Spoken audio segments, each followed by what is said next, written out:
Hello everyone, welcome back to my channel. তো তোমাদের সাথে আরেকটি নিউ ব্লগ নিয়ে চলে এসেছি। তো আজকের ব্লগটা দেখে বুঝতেই পারছো আজকে রান্নার ব্লগ শেয়ার করছি তোমাদের সাথে। এবং আজকে যেই রান্নাটা শেয়ার করছি সেটা হচ্ছে মাছের ডিম। তো অনেকেই এটা খেতে ভালোবাসো, অ্যান্ড বেশিরভাগ সবাই এটাকে বড়াই খেতে বেশি ভালোবাসে। মাছের ডিমের বড়া এটাও বেশ ভালো লাগে খেতে, আবার অনেকে এভাবেও খেয়ে থাকো। তো আমি এভাবে বেশি পছন্দ করি। তো তোমরা দেখো এটা আমি কিভাবে করা হয়েছে এখানে। তো সবার ফার্স্টে এখানে পেঁয়াজটাকে ঝিরি করে কেটে ভেজে নেওয়া হচ্ছে এবং তারপর এখানে ডিমটাকে দিয়ে দেওয়া হবে এবং ডিমটাকে দিয়ে ভালোভাবে ভেজে নেওয়া হবে।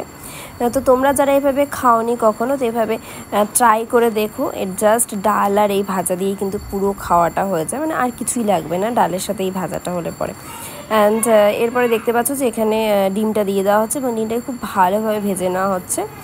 পেঁয়াজটা হালকা ভাজা হলেই ডিমটা দিয়ে দেবে এবং তারপর এখানে আলু দিয়ে দেওয়া হবে এবং আলুটাকে খুব ভালোভাবে ভেজে নেওয়া হবে আলুর সাথে ডিমটিকে, যতক্ষণ না পর্যন্ত ডিমটি ভালোভাবে মানে সিদ্ধ হচ্ছে।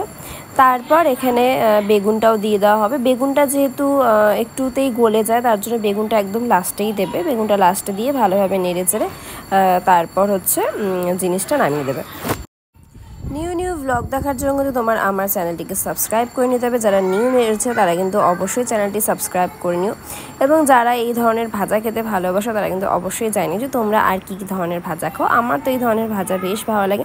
তো এখানে কোনো রকম মশলা আমি দিইনি। তো তোমরা চাইলে এখানে চাট মশলা বা ম্যাগি মশলা স্পাইসি টাইপের কিছু দিতে পারো, আরও বেশি ভালো হবে খেতে। আর যখন সার্ভ করবে তখন তোমরা সস দিয়ে সার্ভ করতে পারো। তো এখানে লুকটা তোমরা দেখতেই পাচ্ছ, পুরো ডিলিশিয়াস একটা ব্যাপার হয়েছে এবং খেতেও কিন্তু হেভি টেস্টি হয়েছিল। সো তোমরা এরকম করে বানিয়ে খেলে অবশ্যই জানিও যে তোমরা কেমন লাগলো তোমাদের খেতে। আর এই রেসিপিটা আশা করি সকলেরই জানা। তো আর কী রেসিপি তোমাদের কাছে নিউ আছে অবশ্যই জানিও।